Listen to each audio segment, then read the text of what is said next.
Irán no es débil. Tiene el mayor arsenal de drones de Medio Oriente, instalaciones militares enterradas dentro de montañas. Una estrategia de guerra que había funcionado contra enemigos poderosos durante años. Y aún así, en menos de 2 semanas, 70% de sus lanzadores de misiles dejaron de existir. Más de 100 barcos destruidos o dañados. Dominio total del cielo. Pero al final, ¿cómo sucedió esto? La respuesta no es sencilla. Irán diseñó un plan real, inteligente y calculado, aprovechando cada debilidad del enemigo, pero lo que ellos no sabían es que durante décadas, mientras armaban ese plan, Estados Unidos estaba desarrollando respuestas para exactamente ese tipo de amenaza, como si supieran que ese momento llegaría algún día. Y para desmantelar ese plan, Estados Unidos envió un arsenal con algunas de las armas más impresionantes jamás vistas en una guerra. Armas que nunca habían sido usadas en combate. Una de ellas ni siquiera sabemos qué es. Pero eso no es todo, porque mientras el mundo miraba los ataques, algo más estaba sucediendo en el Golfo Pérsico. Algo que Irán no vio venir y que, cuando lo detectó, ya era demasiado tarde para reaccionar. Si todavía no estás suscrito al canal, hazlo ahora mismo. Lo que vamos a ver hoy es el tipo de información que los medios no te explican completo. Para entender lo que está pasando en el Golfo, primero tienes que entender por qué el Golfo Pérsico importa tanto. No estamos hablando de cualquier franja de agua. Por ahí pasa aproximadamente el 20% de todo el petróleo que se consume en el planeta. Arabia Saudita, Emiratos, Kuwait, Irak, todos exportan por ahí. Si alguien cierra el estrecho de Hormuz, la economía global no se tambalea, se rompe. Irán lo sabe, lo ha sabido desde siempre. Por eso durante décadas, construyó una estrategia específicamente diseñada para controlar ese estrecho en caso de guerra. Misiles antibuque enterrados en la costa, lanchas rápidas con torpedos, minas submarinas, una red de radar que cubría cada centímetro del Golfo. Era su carta más poderosa. El argumento definitivo que le decía al mundo: si me atacan, los llevo a todos conmigo. Esa lógica funcionó como disuasión durante mucho tiempo, hasta que Estados Unidos decidió que era hora de presentar la respuesta. Lo primero que hay que entender es el tamaño de lo que Estados Unidos movió hacia el Golfo en las semanas previas al conflicto. No estamos hablando de un portaaviones y un par de destructores. Hablamos de 2 grupos de ataque completos operando al mismo tiempo en la región. El USS Harry Sur. Truman y el USS Carl Vinson. Cada grupo de ataque de portaaviones es básicamente un país flotante. Un portaaviones, entre 2 y 3 cruceros, entre 4 y 6 destructores, un submarino nuclear de ataque y los aviones. 70 aviones de combate embarcados por portaaviones, listos para despegar en minutos. El número total de aeronaves desplegadas superó las 140. Para ponerlo en contexto, eso es más poder aéreo que el que tienen la mayoría de los países del mundo en toda su fuerza aérea. Pero lo que realmente hizo entrar en pánico a Irán no fueron los portaaviones, fueron lo que llegó con ellos. Los destructores de la clase Arleigh Burke son, sin exageración, los buques de guerra más capaces que han navegado en toda la historia. Cada uno carga entre 90 y 96 misiles en sus sistemas de lanzamiento vertical, Tomahawks de crucero, misiles antibuque Harpoon, interceptores SM-3 capaces de derribar misiles balísticos en el espacio, y el sistema de combate Aegis, que es básicamente una computadora de guerra que puede rastrear cientos de objetivos simultáneamente y coordinar la defensa de toda la flota en tiempo real. Irán tiene misiles antibuque, tiene lanchas rápidas, tiene drones marítimos, pero ninguno de esos sistemas fue diseñado para enfrentar algo así. El Aegis no duerme,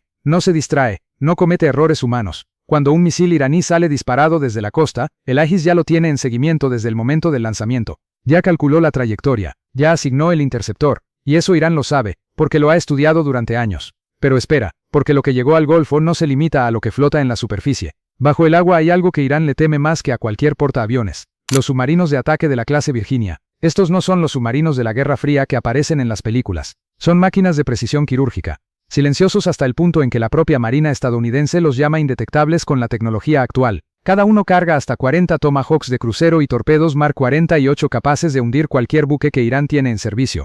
Lo más inquietante para Irán es que nunca saben exactamente dónde están. Pueden estar en el Golfo Pérsico, en el Mar Arábigo, en el Golfo de Omán. Pueden disparar desde cientos de kilómetros de distancia sin haber sido detectados jamás.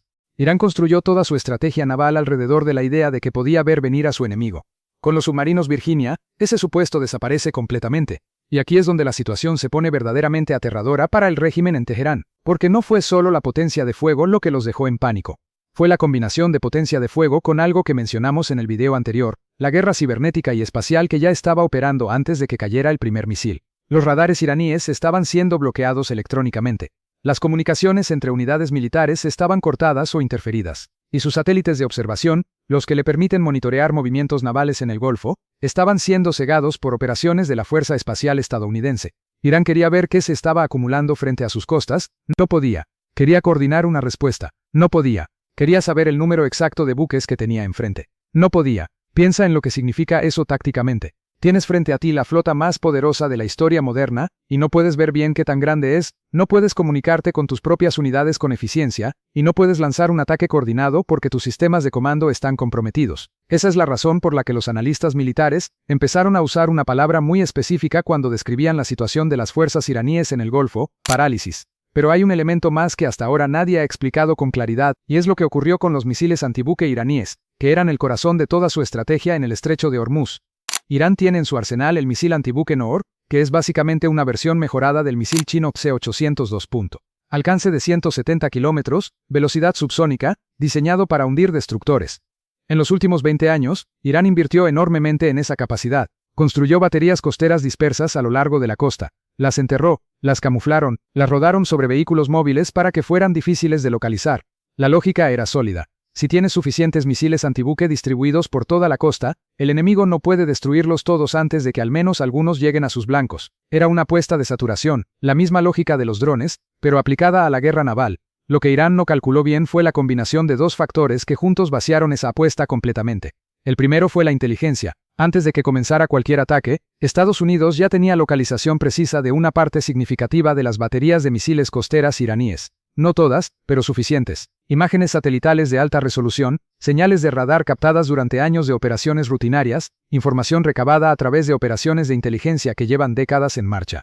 Cuando llegó el momento, los Tomahawks ya tenían coordenadas cargadas. El segundo factor fue la velocidad. Los ataques no le dieron tiempo a Irán de reposicionar sus lanzadores móviles. Cuando los radares iraníes lograban detectar algo, cuando los operadores intentaban comunicarse con sus mandos para reportar, para recibir órdenes, para coordinar, el misil ya había llegado. El tiempo de reacción que Irán necesitaba para activar su estrategia de defensa fue exactamente el tiempo que no tuvo. El resultado fue lo que los informes de inteligencia posteriores describieron como la degradación más rápida de una capacidad antibuque registrada en la historia de la guerra moderna. Y ahora quiero que entiendas lo que esto significa más allá del conflicto con Irán, porque hay una lección que aplica a escala global. Durante décadas, la estrategia militar de varias potencias medianas se basó en un concepto que los analistas llaman negación de acceso, en inglés A2AD, que significa Anti-Access Area Denial. La idea es simple: si no puedo ganarle a tu flota en combate directo, puedo llenar una zona con suficientes misiles, minas y drones que entrar sea demasiado costoso para ti. China tiene la versión más sofisticada de esta estrategia en el mundo, diseñada específicamente para hacer que el mar de China Meridional sea inaccesible para portaaviones estadounidenses. Irán tenía su versión en el Golfo Pérsico. Rusia tiene su versión en el Mar Negro y en el Ártico. Lo que el mundo acaba de ver en el Golfo es que esa estrategia tiene límites muy concretos cuando se enfrenta a la combinación de guerra cibernética, dominio espacial, misiles de precisión lanzados desde submarinos indetectables, y una flota con el sistema Aegis operando en modo completo. Los analistas en Beijing están viendo exactamente lo mismo que tú y yo. Están estudiando cada minuto de lo que ocurrió en el Golfo. Y la pregunta que se están haciendo en este momento no es si Estados Unidos puede hacer lo mismo en el mar de China. La pregunta es cuántos de sus supuestos estratégicos acaban de quedar en duda. Eso no quiere decir que China esté en la misma posición que Irán. No lo está.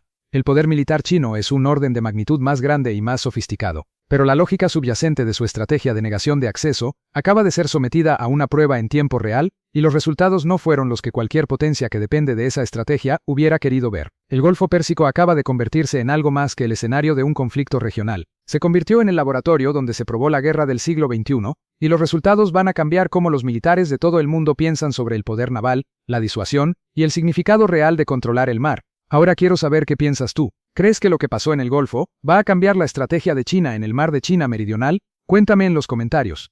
Si este video te dio una perspectiva que no tenías antes, compártelo, eso le ayuda al canal más de lo que imaginas. Y si todavía no estás suscrito, suscríbete, nos vemos en el siguiente video.